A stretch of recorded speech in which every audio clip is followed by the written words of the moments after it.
بہت پرانی بات ہے کہ ملک عراق کے شہر بغداد میں ایک اندھا اور ایک کبڑا بھیک مانگا کرتے تھے۔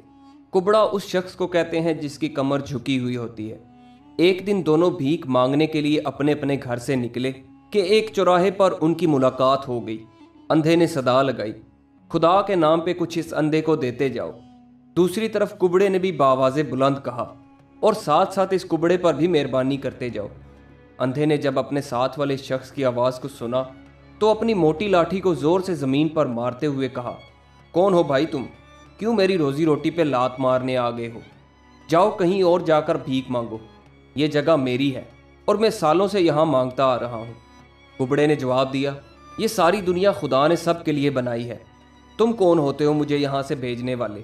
جو مجھے ملا وہ میرا نصیب، اور جو تمہیں ملا وہ تمہارا۔ اندھے کو کبڑے کی بات بڑی معقول لگی۔ اس نے پوچھا، کیا تم پیدائشی کبڑے ہو یا کسی حادثے نے تمہیں کبڑا بنا دیا؟ کبڑا تھا تو پیدائشی کبڑا۔ اس نے سوچا کہ اس اندھے پر تھوڑا سا روب ڈالنا چاہیے، کہیں ایسا نہ ہو کہ یہ مجھے سچ مچ یہاں سے بھیج دے۔ اس نے جھٹ سے ایک کہانی گڑھ لی اور کہا، بھائی اندھے، میری کہانی بڑی ہی دردناک ہے، مگر پھر بھی میں تمہیں اپنے بارے میں ضرور بتاؤں گا۔ پہلے تو میں یہ بتا دوں کہ میں پیدائشی کبڑا نہیں ہوں۔ میں ایک غریب لوہار کے گھر پیدا ہوا۔ جس دن میں پیدا ہوا اس دن کسی بزرگ نے میرے باپ سے کہا، تمہارے گھر میں جو بچہ پیدا ہوا ہے وہ کوئی عام بچہ نہیں ہے، یہ تمہارے لیے بڑی برکت لائے گا، اس کا ہر طرح سے خیال رکھنا۔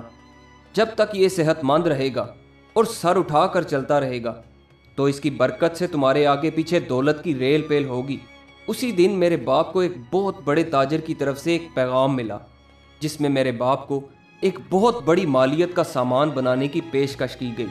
اس میں بغداد کی فوج کے لیے زرہ، تیر، تلواریں اور بہت سارا جنگی ساز و سامان شامل تھا۔ مزدور اور خام لوہا وغیرہ بھی میرے باپ کو اس تاجر نے مہیا کرنے کا وعدہ کیا۔ میرے باپ کا سوائے اس کے کوئی کام نہیں تھا کہ مال کو بنوانے کے بعد وہ اپنی نگرانی میں اسے بحفاظت اس تاجر تک پہنچاتا۔ چنانچہ میرے باپ نے کام کرنا شروع کیا۔ دن گزرتے گئے اور دولت کی جیسے بارش ہونے لگی۔ ہمارا شمار اب بغداد کے چند امیر خاندانوں میں ہوتا تھا۔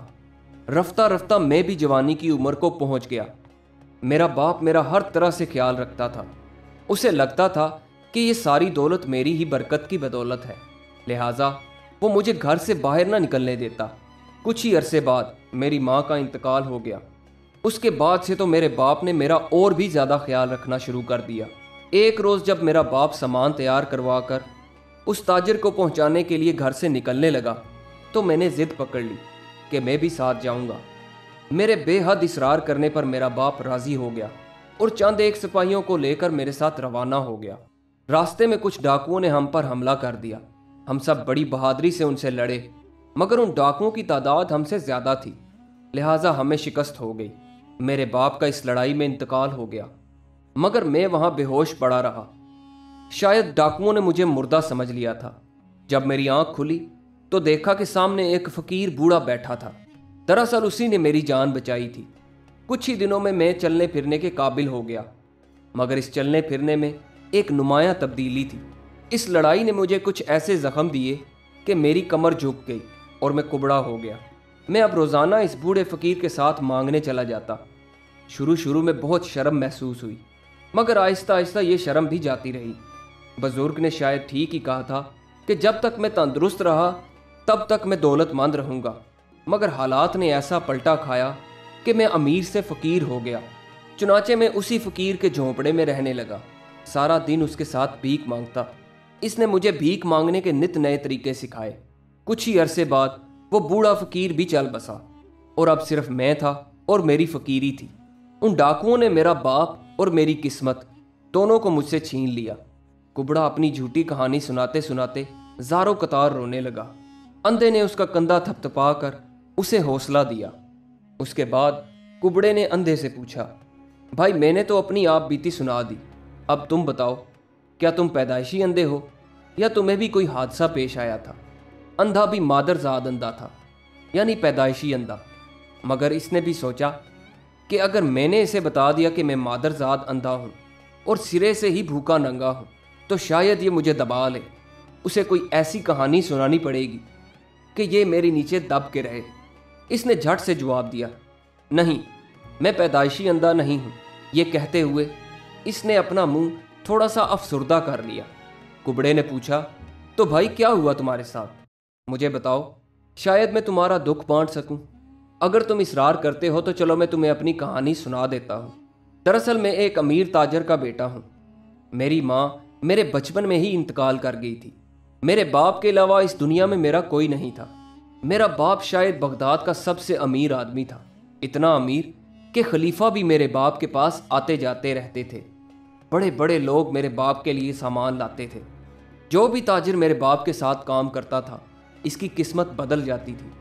ہر تاجر کی یہ خواہش ہوتی تھی کہ وہ میرے باپ کے ساتھ کام کرے، مگر میرا باپ ہمیشہ غریب تاجروں کی قسمت ہی بدلتا تھا۔ اسی وجہ سے دوسرے بڑے تاجر میرے باپ سے حسد کرتے تھے۔ جب میں جوان ہوا تو میرے باپ نے مجھے تجارت سکھائی، چنانچہ میں بھی اپنے باپ کے ساتھ تجارت کے کام میں اپنی مہارت حاصل کرنے لگا۔ چونکہ میرا باپ امیر تاجروں کو چھوڑ کر غریب تاجروں سے اپنا سامان تیار کرواتا تھا، ایک دن میرے باپ نے مجھے بتایا کہ بیٹا، میں کافی عرصے سے ایک تاجر سے اپنا سامان بنوا رہا ہوں۔ وہ تاجر بڑا ہی بھوکا ننگا تھا، مگر آج کل وہ بڑا امیر ہو چکا ہے۔ میں یہ بات تمہیں اس لیے بتا رہا ہوں کہ آج سے اس تاجر سے تم بھی میرے ساتھ سامان وصول کیا کرو گے۔ میں جانتا ہوں کہ تم بہت قابل ہو اور اس کام کو اچھے سے سنبھالو گے۔ میں نے اس تاجر کو بھی مشورہ دیا تھا کہ اپنے بیٹے کو بھی کام پہ لگاؤ، مگر وہ نہ مانا اور اس نے کہا کہ میرا بیٹا گھر میں ہی خوش ہے۔ شاید اس کا بیٹا انتہائی کام چور تھا۔ یہ کہہ کر میرا باپ خاموش ہو گیا۔ میں نے پوچھا، ابا حضور، تجارت کون سے سامان کی ہے؟ میرے باپ نے جواب دیا، جنگی سامان کی ہے بیٹا، اور تاجر ایک لوہار ہے۔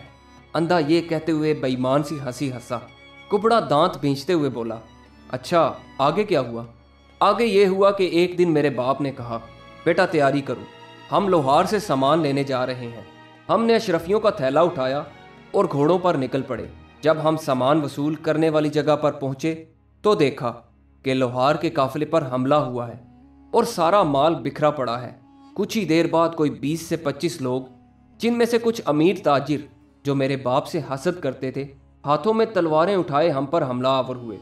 انہوں نے میرے باپ کو قتل کر دیا اور مجھے مردہ سمجھ کر وہاں سے چلے گئے۔ جب مجھے ہوش آیا تو مجھے پتا چلا کہ میں اندھا ہو چکا ہوں۔ تب سے لے کر آج تک میں بھیک مانگ رہا ہوں۔ میرے خیال سے جس لوہار کے ساتھ میرے باپ نے تجارت کی تھی وہ تمہارا ہی باپ تھا۔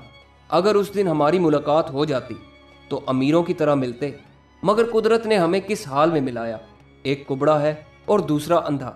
کبڑے نے اندھے کی کہانی سن کر دل ہی دل میں سوچا کہ یہ اندھا تو بڑا چالاک نکلا۔ جب میرے باپ کا کوئی کاروبار ہی نہیں تھا تو تیرا باپ کیسے میرے باپ سے کاروبار کرنے لگا؟ یہ سوچتے ہوئے کبڑے نے جواب دیا، بھائی اندھے، اگر ہمیں قسمت نے ملا ہی دیا ہے تو کیوں نہ حالات کا اکٹھے مل کر مقابلہ کیا جائے؟ اندھے نے جواب دیا، ٹھیک ہے، آج سے ہم دوست ہیں اور اپنے دشمنوں سے بدلہ لیں گے۔ اس دن کے بعد سے دونوں اس چوراہے پر بھیک مانگنے لگے اور جتنے بھی پیسے ملتے وہ آپس میں بانٹ لیتے۔ لوگوں نے دیکھا کہ پہلے تو اس چوراہے پر صرف ایک بھکاری تھا، اب 2 ہو گئے ہیں، کل کو شاید 3 ہو جائیں اور پھر بے شمار۔ چنانچہ دینے والوں نے بھیک بہت کم کر دی۔ کبڑے کی یہ ذمہ داری ہوتی تھی کہ جو بھی بھیک ملتی وہ اسے برابر تقسیم کر کے آدھی اندھے کو دے دیتا اور آدھی اپنے پاس رکھتا۔ ایک دن بھیک مانگنے کے بعد وہ آپس میں بانٹ رہے تھے۔ کبڑے نے گن کر آدھے اپنے پاس رکھے اور آدھے اندھے کے کٹورے میں ڈال دیے، مگر ساتھ ہی اسے محسوس ہوا کہ اندھے کے پاس کچھ پیسے کم ہیں۔ چنانچہ اس نے کچھ مزید سکے اس کے کٹورے میں ڈال دیے۔ جب سکوں کی چھنکار اندھے کے کانوں میں پڑی تو اس نے سوچا کہ سارے پیسے تو تقسیم ہو گئے، پھر یہ سکوں کی چھنکار کیسی ہے؟ ضرور کبڑا کوئی ہیرا پھیری کر رہا ہے۔ چنانچہ اس نے چلا کر کبڑے سے کہا، کیوں بے، کیا ہیرا پھیری کر رہا ہے؟ اتنا کہہ کر اس نے اپنی لاٹھی اٹھائی اور زبردست طریقے سے کبڑے کو ماری، جو اتفاق سے سیدھی اس کی کمر پر پڑی۔ کبڑے کو بھی شدید غصہ آ گیا اور اس نے غصے میں آ کر مٹھی ریت بھری اور اندھے کی آنکھوں میں جھونک دی۔ جیسے ہی اس کی آنکھوں میں ریت گئی، اندھے کی چیخ نکل گئی، مگر دوسرے ہی لمحے اچانک اندھا چلایا، ارے یار، مجھے نظر آ رہا ہے۔ دوسری طرف کبڑے نے چلا کر کہا، ارے یار، میری کمر سیدھی ہو گئی ہے، اور دونوں مارے خوشی کے ایک دوسرے سے لپٹ گئے۔